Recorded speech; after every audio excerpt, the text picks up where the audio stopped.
I was trying. This morning on the podcast, we were going to be talking about writing romance in your non-romance genre. Book, novel, something like that. So stay tuned.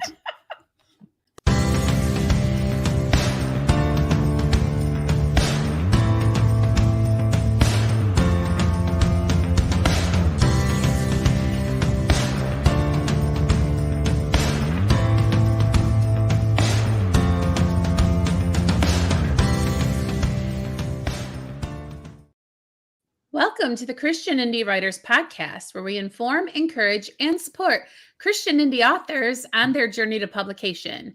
I'm Jamie Hirschberger. I write short fiction under the pen name J.R. Nichols. I'm Jennifer Carl Tong, and I write historical Christian romance. I'm Christina Catane, and I write Christian fantasy. And the lovely Rhonda Hagerman is our fourth host, and we're all praying for a speedy recovery and a return to us someday very soon. Thanks, everybody, for joining us live. If you've never had the opportunity to tune into our live broadcast at 10 a.m. Eastern, you should do so because we have a very active chat community. Already, we're seeing hellos from our dear friends. Jess Giddon is with us today saying hello. Shell says hiya. Liz Henderson's wishing us a good morning. And Catherine Carroll is also saying good morning to you and to you ladies and to everyone out there. And our chat, I'm telling you, is a gold mine of information on pretty much every topic we discuss. So if you can get on when we're live and chat with them, you won't regret it. We do appreciate those of you who can't join us live, who are listening to us on any platform where podcasts are made available. We appreciate your support. And we encourage you all to like and subscribe and share the Christian Indie Writers Podcast with people that you know who might benefit from watching the program. I like to say, if you like what we do, tell a friend. If you hate what we do, tell everyone you know how terrible we are. All right. So we start every episode with What's Up, where we go around the virtual table and we ask the hosts and the people in our chat, what's up with you? So what's up with you, Jen? I don't feel good today. Oh, That's what's up with me, is I didn't sleep well last night because I don't feel well. But I'm here because it's a great day of the week, and I just wanted to sprint so bad today. No, but lying is a sin. I know. Jen never wants to sprint. Why do you never want to sprint? I don't know. I think it's just early, and I'm just like, I don't know. Like, I think I'm just being whiny in general. Today was fine. I didn't mind it today, but yeah, I'm not feeling well, and I have way too much going on. So I have been trying to convince myself to not like be sick because I have too much going on this weekend. But and you couldn't leave me hanging on a romance flavored episode. So I super appreciate you muscling through, Jen. Right. But Liz says, Jennifer, your hair looks great. Thank you. Guess what? Because I was up so late, so long, I overslept and I didn't shower. So I had to put it up. But thank you, Liz. I really appreciate that. My hair always looks a little better when it's dirty. I don't know why. Yeah, I don't wash my hair every day. But today was the day you gotta wash it. And I didn't.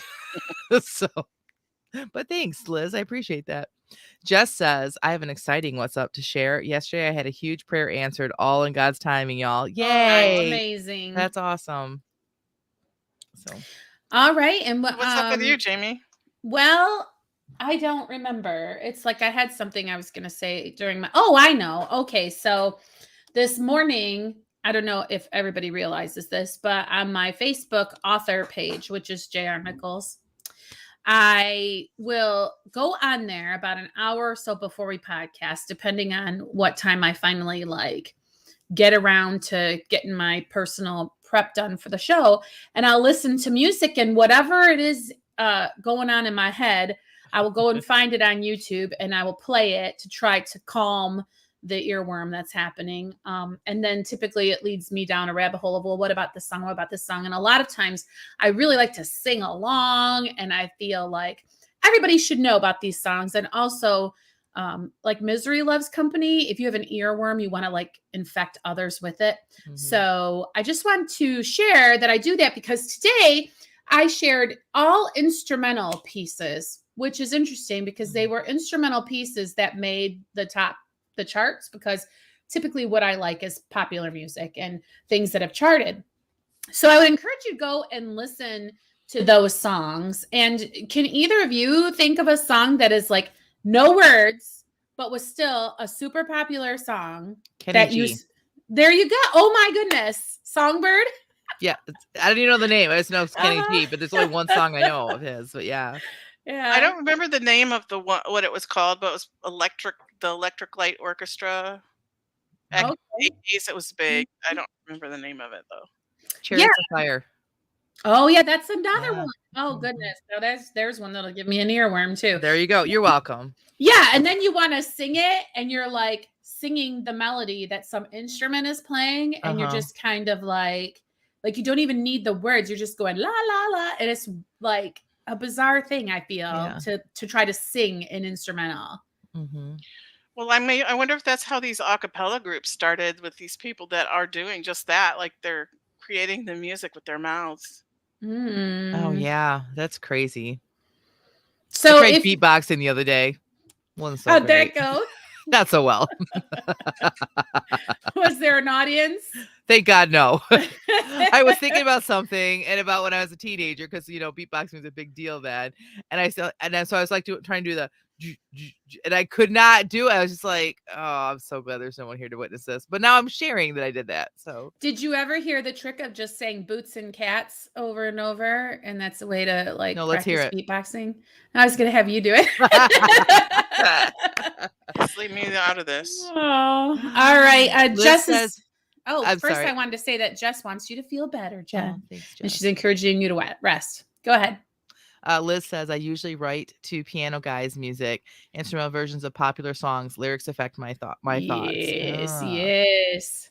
And Catherine says, what's up? Cruising along with my work in progress and slowly plodding through AI audio with Mic Master. Cool. Yeah, Piper was experimenting with doing AI audio too. I wonder how that's going, but I think that she's got a huge family event coming up this weekend. Not to blast her personal info without her permission, but I don't know if she'll be joining us today. Oh, Jess Glidden says, watermelon, if you don't know the words to songs with lyrics, Jamie. Okay, yes. That's for like mouth. That's for like lip syncing it. Like, if you don't pay attention in choir class and then all of a sudden it's your concert. Yeah. Yes, or if you're around someone who does know the lyrics and you don't want to get in trouble with them. If you're in church and the person behind you has a beautiful voice and you don't, like you could pretend like it's you. There you go. Well, what's up, Tina? What's up with you?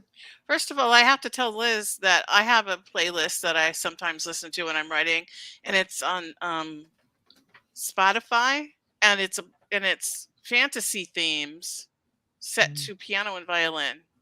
Ooh. So it's really cool. This is my what's up. Have you guys heard about the revival that's broken out at Asbury University? I just heard about it last night, but I don't know a lot about it. So this is going on the third day, and they haven't stopped.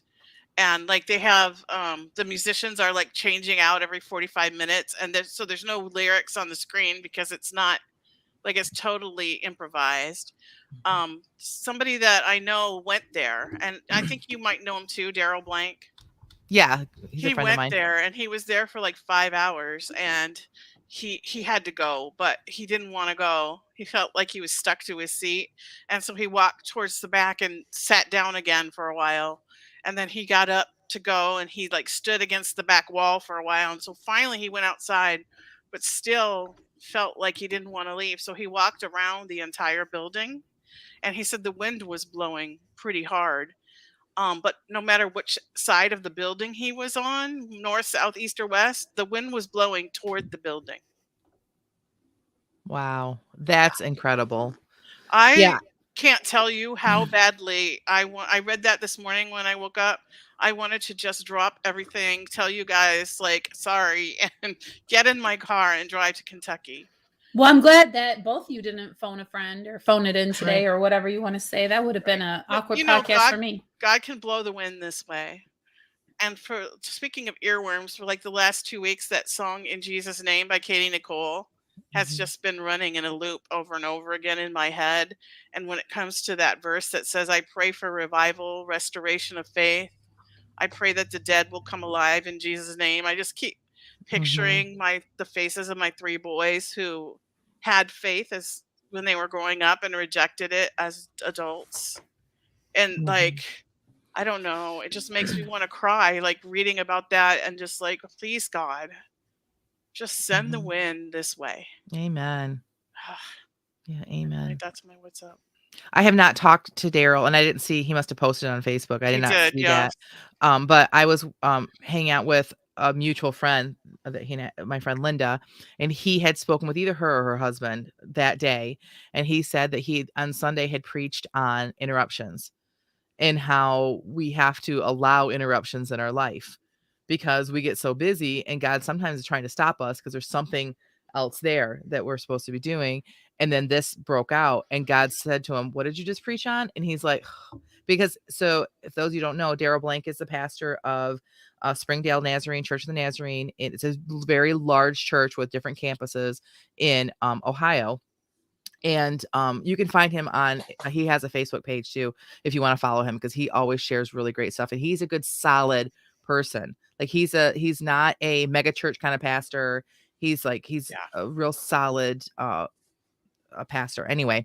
And so he canceled everything. Now that's a lot for someone who like runs a church like he With does his and what he does. responsibilities, He has yeah. lots of responsibilities. He canceled everything and went, and so that's exciting that he had that kind of experience. Like, wow, that's Yeah. really Yeah, great. you should try to find him and read his account of everything, because there's Hmm. just not time for me to say everything he said happened, but it was incredible, and I was crying, and I just r honestly wanted to get up and get in my car. I would have run out of gas before I got to Kentucky, and I'm a little broke right now, so it wasn't Hmm. doable, but I wanted to so bad. That's exciting. Man, that's so cool. Well, and we live, thankfully, in a time when communication is flowing freely and you can still be updated. So, I mean, at least you have that. So, Yeah. Mhm. all right. Well, no more what's up in the chat. And so I guess it's time to move into the topic du jour. And so we're going to talk today about romance, sort of, not really, because a lot of time, I mean, how many times have you guys run into an author, especially like someone new to indie publishing or new to writing in general, and they're like, well, I mean, there is love in my story, but I wouldn't necessarily say that it's a romance. You guys hear that a lot? I tend to. I don't know. What do you think? Right. Or they want to market it as a romance, and it's absolutely not a romance just because there's, some romantic scenes in it. Right. Or how about you read a book where somebody is writing a fantasy or a mystery or something else, and they put romance in it, but it's like not well done. It's like just feels awkward or like overdone or yeah. Or your friends try to make you write a romance and you turn your main character into a killer. That was Yeah, awesome. that happens all the time. Yeah. Oh, just us? Oh, okay. Oh, that's odd. Okay. So what we're gonna have just kind of like some tips and tricks for sort of like including love into your book so that you are not somebody about whom it is said, well, that just wasn't done well, correct? I mean, isn't Right. that what we're trying to avoid? Is just that we're trying for our work to be well received, and we're trying to avoid doing the big faux pas, okay? And so I think that the first tip that we came up with was to decide whether or not there will be a romance in your story before you even start drafting, right? I mean, that's provided that you're not a total pantser. Right. Well, whether you're a pantser or a plotter, even pantsers have an idea where they're heading, or have kind of a thought of like who your characters are. You kind of, from what I've received from you guys, is that like pantsers like to know who their characters are and then start to discover the story and discover the characters more.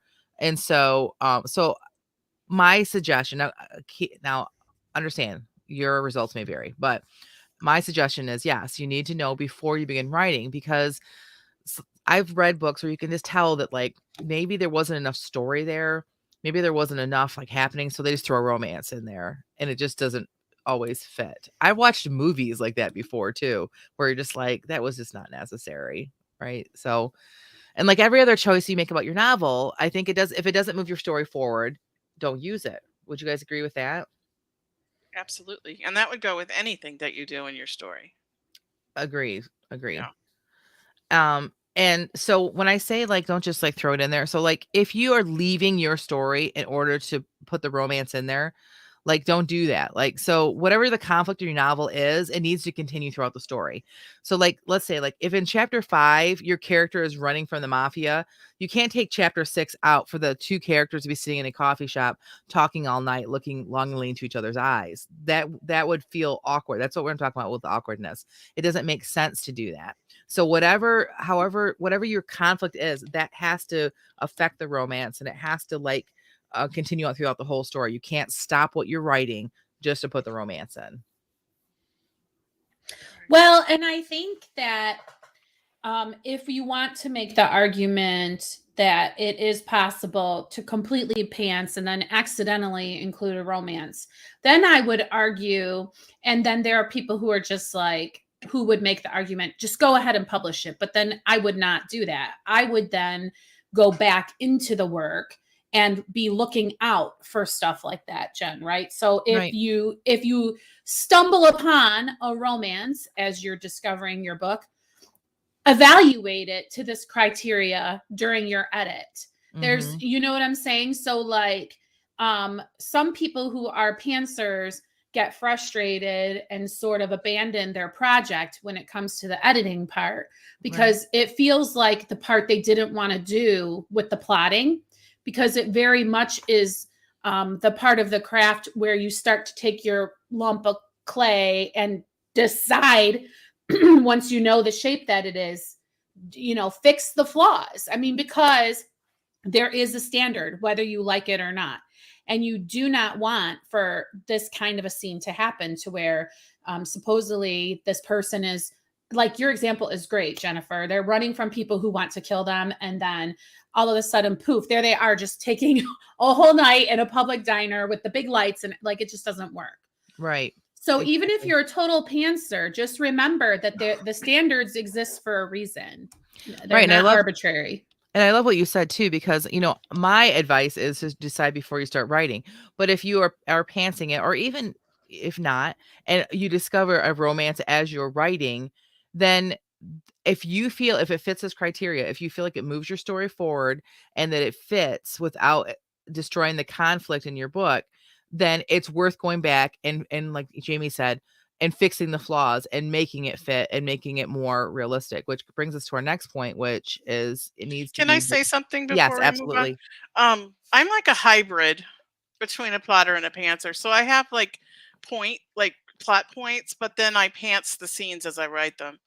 And I'm really a learner in this episode because I have a scene coming up because I have an overarching romance in my 3 books that's going to come to a head in this book where the two people that are having this romance are going to be reunited, and I have my main plot point for that scene is much romantic mushy stuff because they've like been apart for a couple of years and now they've come together again, and so Mhm. like I'm totally gonna like take notes and because I don't want to mess this up. But I just wanted to throw that in there. Like, there's also this hybrid thing where you want to put romance in there, but then you're kind of like, oh, but how? Right. Agreed. Oh, Jamie, you're muted. So how do you feel about what we've said so far, Tina? And do you think moving on to the next point will give you a little more clarity?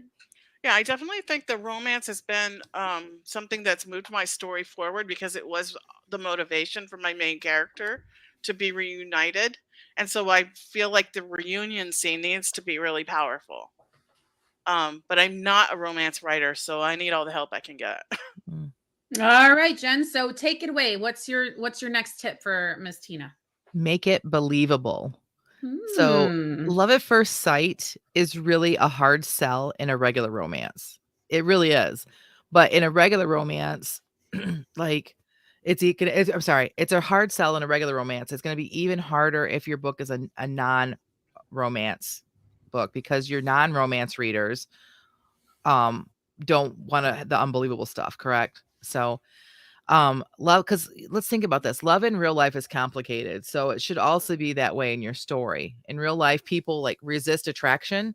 Like, think about it. Like, I see a cute guy in high school and I think he's cute. I don't go up to him and say, "Hey, I think you're really cute." No, there's the whole like telling your friends you think he's cute, and there's the like, does he like me or not? And then like there's that whole like dance that you go through. That in a romance, I have more time to work on that, but you don't have as much, right? So but you got to make it believable. You cannot just do the they're thrown into a situation and all of a sudden they're in love. Like, there has to be more interaction. There has to be more reasons for your readers to start seeing that there's an attraction without like just your character saying, "Oh, he's so cute." Like, that doesn't work, and especially when a non-romance. Well, and I would argue that a good way to make sure that it's believable would be to make sure you know your character and Mhm. you make sure that your readers know your character so that the way that they behave is believable when they are put into an environment where there's someone that they're attracted to, if they when they are forced to speak to somebody that they're attracted to, how it's going to be Mhm. different depending on who your character is. And you do not want all of your characters to be cookie cutters of one another. I mean, that's death to your book. So if you don't think that you know, that's a fun writing sprint activity. Throw Mhm. your character into the same room as their crush and how do they behave? And then to really change things up, change it to your antagonist. Throw them into a room with somebody that they have a crush on and notice how differently they behave, because they're different, unique individuals, and we're all going to behave differently. And the more you know about your character and the more you can write that authentically, the better the scene will be. Right. And like, to your point, Tina, your book is over 3 books, right? So Angelica from book 1 is going to react differently to Petra than Angelica in book 3 because she's a Yeah, different person. That's She has true. grown, she's had different life experiences, so like you need to also make sure that that is reflected as well. So I think that Jamie's point is a good point. Like, to do yeah, the practice like writing sprints like that to really get to know how she's going to react and have lots of different scenarios in your head, and put her in lots of different situations that would help you.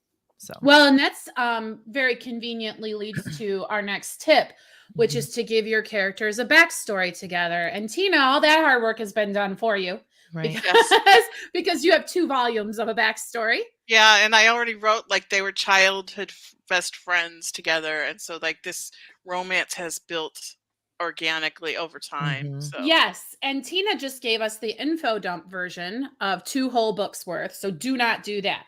Do not take a paragraph to say they were childhood best friends and grew up together and now they're in love. Like, that's not gonna. Anyway, go listen to our info dump episode to cover more of that. But Jen, how would you advise to work in this backstory Right. without doing the dreaded info dump? Right. Now can you take 2 characters that just meet in a non-romance book and have a romance? You can. So this is just a piece of advice. I think it's a lot harder to do that. But because this is just only a subplot, when I write a romance, I have the whole book to build the tension and to put in events for them to like start to like have emotions and the readers to see these things and their actions. It's a subplot. You can't take up that much real estate in your book for that.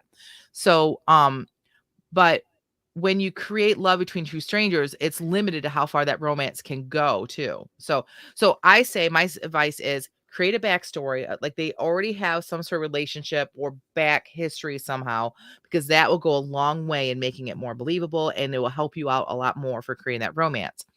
If you have to create love between 2 strangers, that just limits how far that love will go. 2 strangers should not be married by the end of your novel if it's not a romance. I mean, like, unless it's some sort of epic long, where you're covering a whole long period of time, but it just shouldn't happen. It can happen in a romance. It happens all the time in a romance, but in a non-romance book, it will feel more unbelievable to your reader. Excuse me. No, you're fine. So then my final point to get to, so here are basically, let's recap. Make it to try to decide first before you even go into it. This is what you want to do. Make it believable because you want, and keep your conflict flowing through the whole story as you're doing this. And then above all else, less is more. Like you're not trying to compete with the romance authors, and you're not trying to have that kind of romance. Remember that too. Like, this is not going to be an epic romance in general. If your book is not a romance, this is going to be a romantic subplot. So less is more, rather than the characters declaring their love for each other or even acknowledging to themselves that they're in love.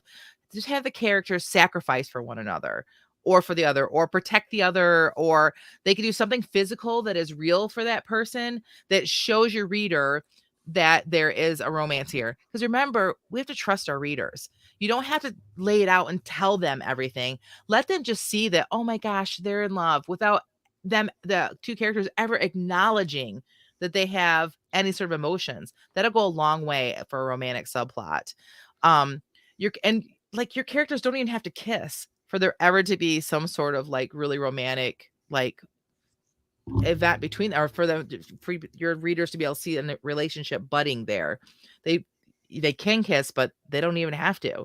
So for me, when in doubt, though, just leave it out. If it doesn't move your story forward, if you can't make it believable without overtaking your story, then maybe you shouldn't have a romantic subplot.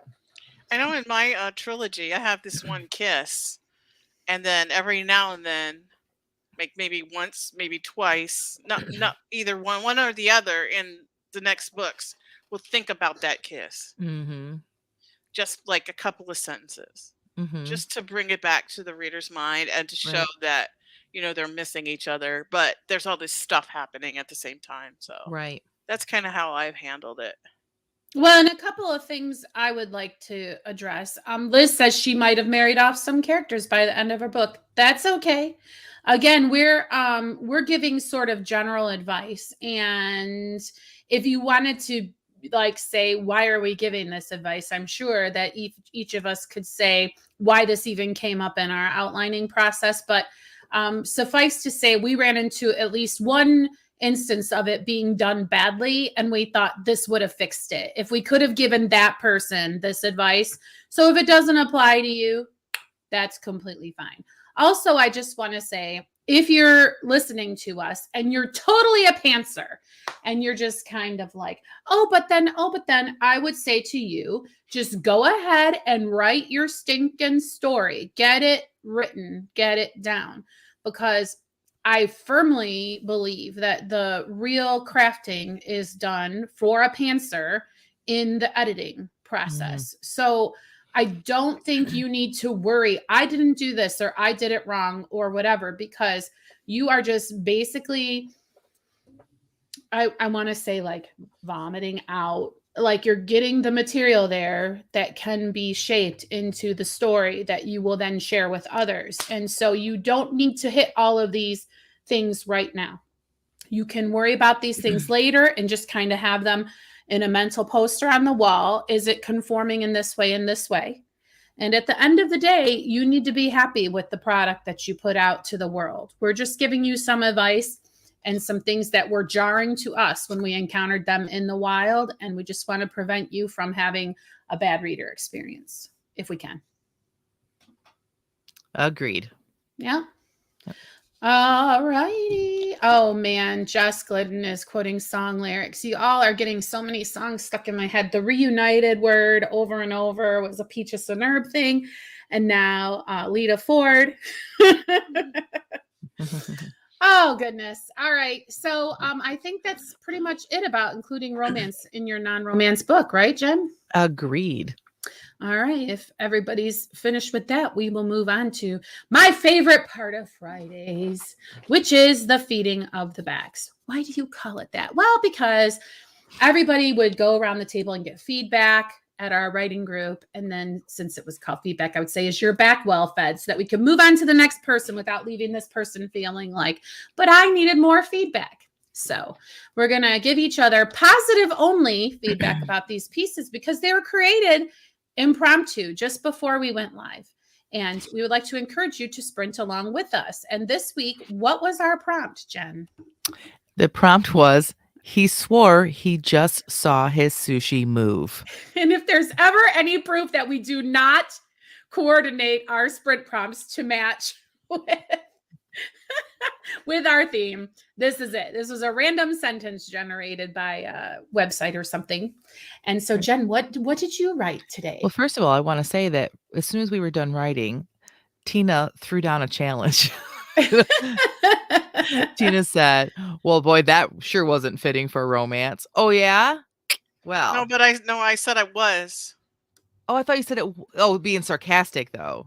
Aren't you No, being Oh, really? because I wrote romance for the sprint I prompt. misunderstood you. I thought you were being sarcastic. Well, I guess it is I an wrote I appropriate. can romance. understand why you would think that because I do have like a sarcastic kind of thing Oh, to yeah, my you do. personality. No. But no, I meant it. Like it was perfect for romance, and that's what I used it for. Maybe for a Tina flavored romance. Well, now I'm really excited. Jen, did you write romance also? I did. Well, yes, but so I wrote Back in Our World with Marnie, and so it doesn't really go a whole long ways, but you guys already know these characters, so you can feel the flavor, I guess. Yeah, So. and of your characters, she would be the one to most likely encounter sushi. Exactly. Exactly. So All right. So what do you All got right. for us? here we go. Marnie looked down on her plate and tried not to grimace. What's this? What's the matter, dear? Mr. Boss's Model-esque companion purred. Haven't you ever seen sushi? Marnie had seen sushi before, mostly in the refrigerator case at the Kroger near her house back home. Mm, But that sushi looked like cute little rice cake rolls drizzled with orange and white dressing of some sort. And even as non-threatening as that sushi had looked, she had never convinced herself that it was something she needed to try. This sushi, however, looked far less appetizing. The raw fish lay in large chunks across beds of rice, like tongues of nastiness that had yet to go into the air fryer. Her empty stomach, which only minutes ago was groaning to be filled, lurched in an attempt to empty what little bile she had there. Marnie lifted her eyes from the monstrosity laid out before them, but only in time to see her date stuff one of the unlikely appetizers into his slovenly mouth and begin chewing with his mouth open. Not your cup of tea? Mr. Boss's low voice brought her attention away from the foul scene happening across from her. She looked at him, expecting his usual smirk, but he wasn't mocking her. He looked, dare she believe, sympathetic? No, she said softly. That's putting it lightly. Not mine either, he admitted. I swear I just saw one of mine move. Marnie giggled, and she realized the humor had helped her calm her stomach. She gave her boss a genuine smile. Do they have anything else? He gave her a wink and a large grin, then called to the waiter. Do you have any wings? 3, 2, 1. yay. That was it. So it wasn't really romancy, but I love model-esque companion. Yes. I knew this person right away. yeah. And I also felt the relatable stomach lurching, like it's almost as if it was based on like real feelings that you might be feeling. Right. Well, I don't dislike. I shouldn't say dislike. I don't have an aversion to sushi. Like it doesn't like make me like, ooh, that's so gross. It's raw. That doesn't bother me. It's the seaweed that they put. Mm. I can't take the seaweed, and so I don't like sushi mostly because of Yeah, that. me too. But like I did try to channel someone who because it does kind of look like tongues laying there, like it's the salmon, whatever. So Very tried. nice. Yeah. Okay, so we have maybe people chewing with their mouth open isn't her cup of tea. I know, right? Yeah, right. Gross. Yeah. Good Agree. job with him too. And so fun, Jen. I love sushi, but that almost made me dislike it. Yeah, because if you like, that's really good work. If you can really show other people why someone would hold a different opinion than them, then yeah. you really accomplished something, I think, as a writer. So very good job because, you know, it's kind of helping people to be empathetic. Thank you very much. I appreciate that. Yes. So I really like that piece too because the whole like Marnie character is kind of like Mary Tyler Moore-ish to me, to where I think people would love her, right? Because she's very much like, well, now I'm in the big city, but I'm really just this small town girl or whatever. Right. And I think that people would really like her if she got out there into the world. So very nice. Thank you. Great inclusion of Kroger. Yes. Because we have a sushi refrigerated thing in our Kroger. So know exactly what you were talking about. I could see it, you know? For those who aren't in the Midwest, Kroger's a grocery store. Mm-hmm. No. It's a big chain of them. Yeah. Yep. All right. So good old Jamie, the only one to not write a romance off of the prompt. He swore he just saw his sushi move. Like, I don't understand why I didn't think romance immediately, but yeah, I don't know. It just screams romance. all right. So I'll read mine. He swore he just saw his sushi move. He said as much to Bixley, who responded with a smug smile and reassurance that it was simply the first sign of the medicine working.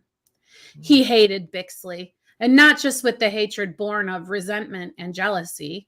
Everyone knew he'd been chosen to go with the first crew because of his connections at the top anyway. He hated Bixley because Bixley was a smug, arrogant, condescending. A whistle split the air and dislodged the thought. McGuinn jumped. Bixley quirked a brow. You didn't hear that? It was a statement, not a question, but Bixley shook his head in response.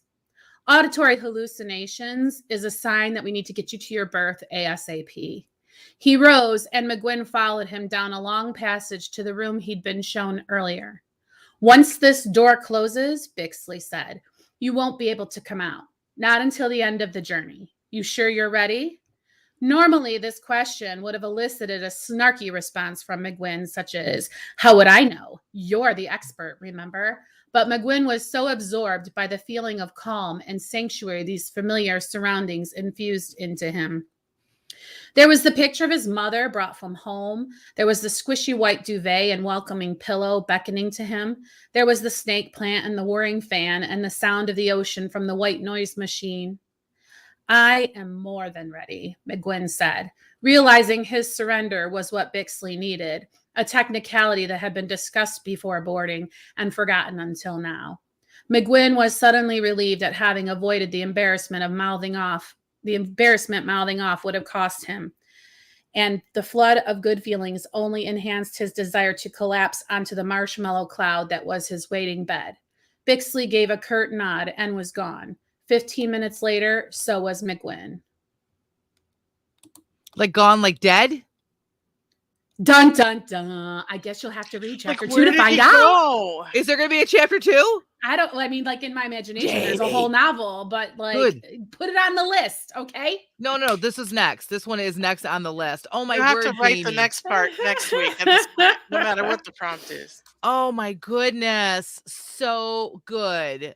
Like, I don't even know where to start. Like, just all of the internal stuff with this guy, and like without telling us where he is or what's like, because we don't know everything, but I already have I don't know how you do this.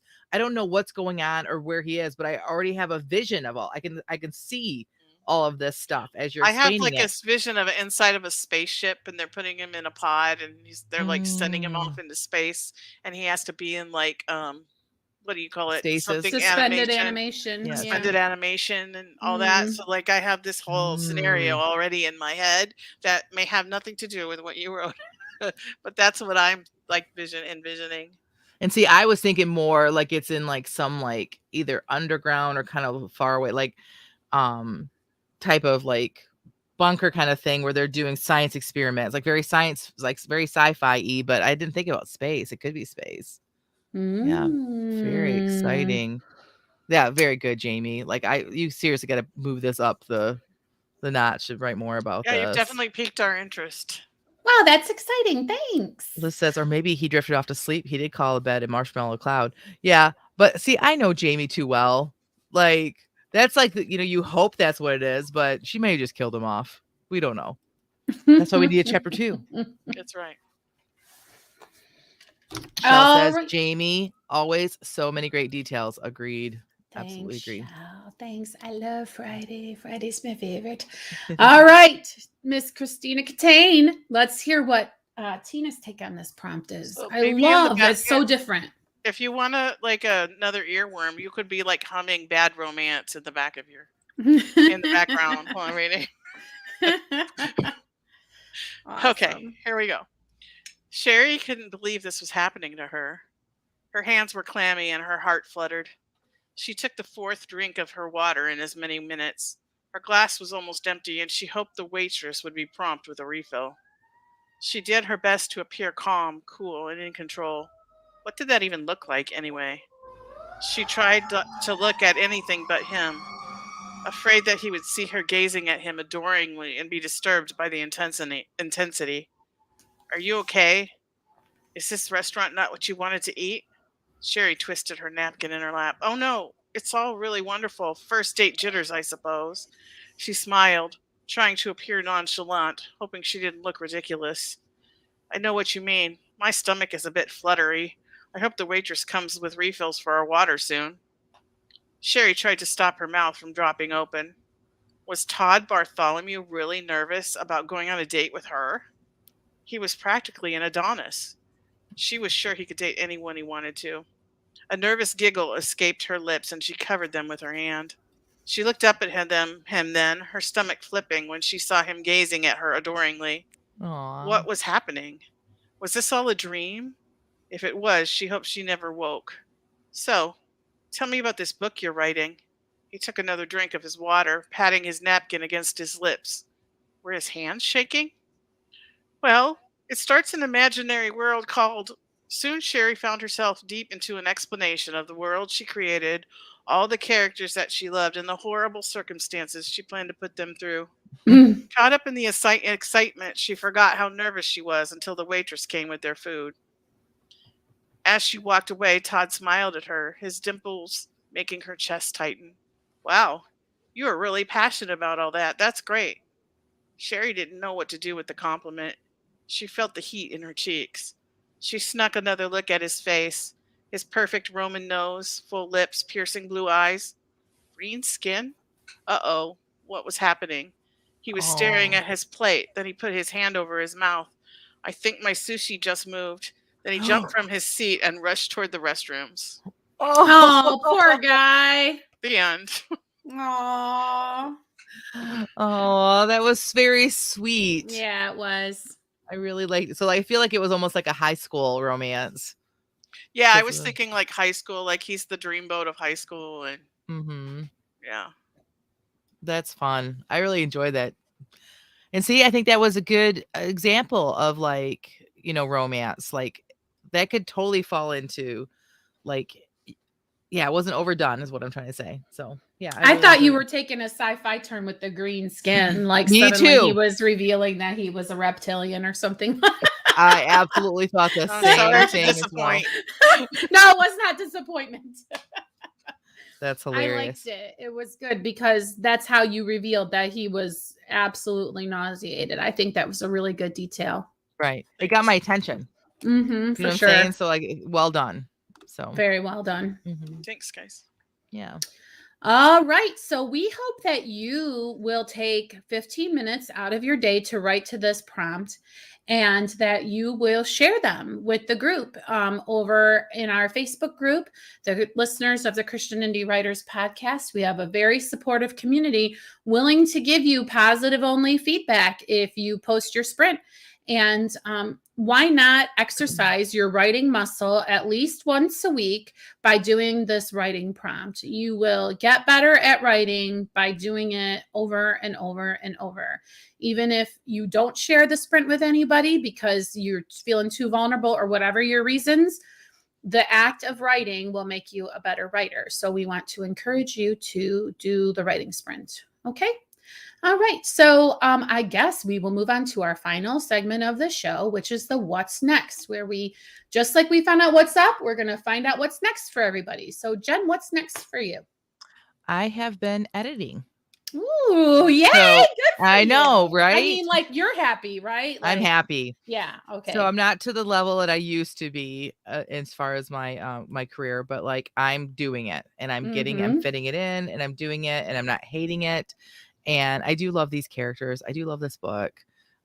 So I am slowly making my way through the book. So I'm going to continue that process of just like opening it up every day and trying to get a little bit of editing done and see where it takes me. So that's my what's next. I just feel compelled to share with you that just like Angelica is not the same person, you are not the same person. not. And so to say, I'm not at the level that I was, I hope that you recognize that as growth and not necessarily, hang a bunch of negativity onto that, because you are becoming the author you will be every day. So I just want to super encourage you, Jen. Thank you. I really appreciate that. Thank you. All Liz has her right. what's next. Let's check in with her. She says, what's next? Continue drafting, work up to longer writing sessions since Tiger, quote unquote, has been taking longer morning naps. Aw. Oh, such a precious age. I like the way she spelled tiger, Tyger. Yeah, I love it. Well, that's how we spelled it. Remember, if you go back and watch April Fool's last year, that episode, everyone needs to tune into that one. But yeah, he's come up to be, he's almost a year old now.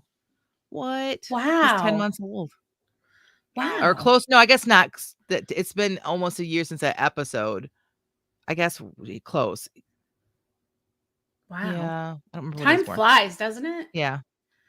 All right. So 5 months. Oh, 5 months. So I thought you were farther along when we did that. So okay. Oh 5 months. man. If so he's still mobile, starting to get little. mobile though, boy, that's a whole different thing.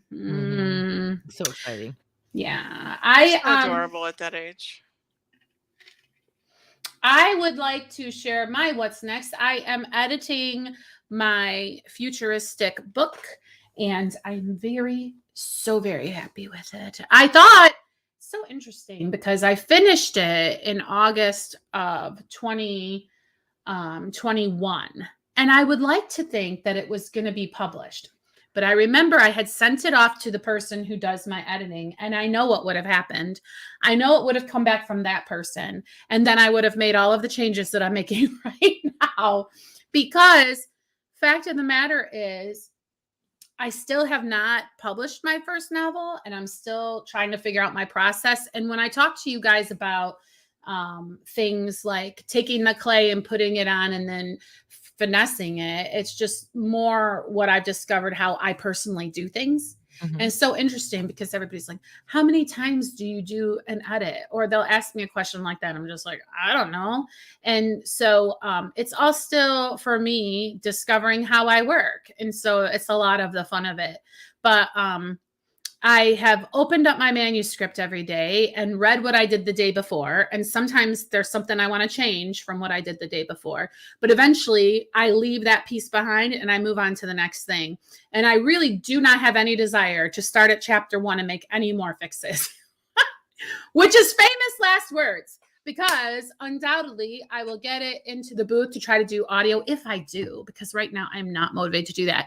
And then probably I will be like, oh no, and change it then if I were to do that. But I don't really have any motivation to audio record it. And I want to say it's because I don't have a good setup for it, but I don't know. Maybe I want someone else. Anyway, whatever. The point is, I am really excited because getting closer and closer to being able to get somebody else to be able to read this is just so exciting to me. And so I'm very happy. 10 to 12 every day that I don't have my restaurant job. I am in the sprint room in our Facebook group. If you want to join me just for body doubling, we take 10-minute breaks to chit chat and get caught up, and then we're productive for 20 minutes. So feel welcomed. Even if you've never come before, feel welcome to join us. What's next for you? And the link for our Facebook group is in the show notes. Yay. All right. What's next for you, Miss Tina? Well, I'm getting towards the end and it's getting really exciting. And I have a lot of momentum going, and I've been writing over 2,000 words a day, which is a lot for me. So I'm really happy with that. And it was really hard not to write that next scene in my book for today's sprint, but it was a spoiler, so I couldn't do it. But I'm glad I didn't, because like I had fun writing about sushi. But yeah, and then I just started physical therapy for my knee, so hopefully I can keep my momentum going, and the added extra things on my very small plate doesn't throw me off. I think it's a good place to be, hungry to write the next scene. That's got to feel really good to be excited to get back to your work. And I do that on purpose. I make myself stop the day before when I still have the urge to keep writing, so that I have something to start with the next day, and it keeps me from getting stuck. Yeah, that's a really good strategy.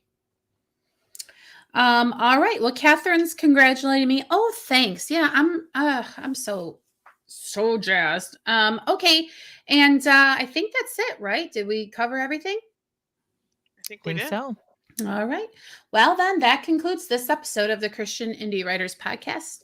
Until next time, may your pen be prolific, may your deadlines be met, and may all of your words honor Christ. Bye now. You know.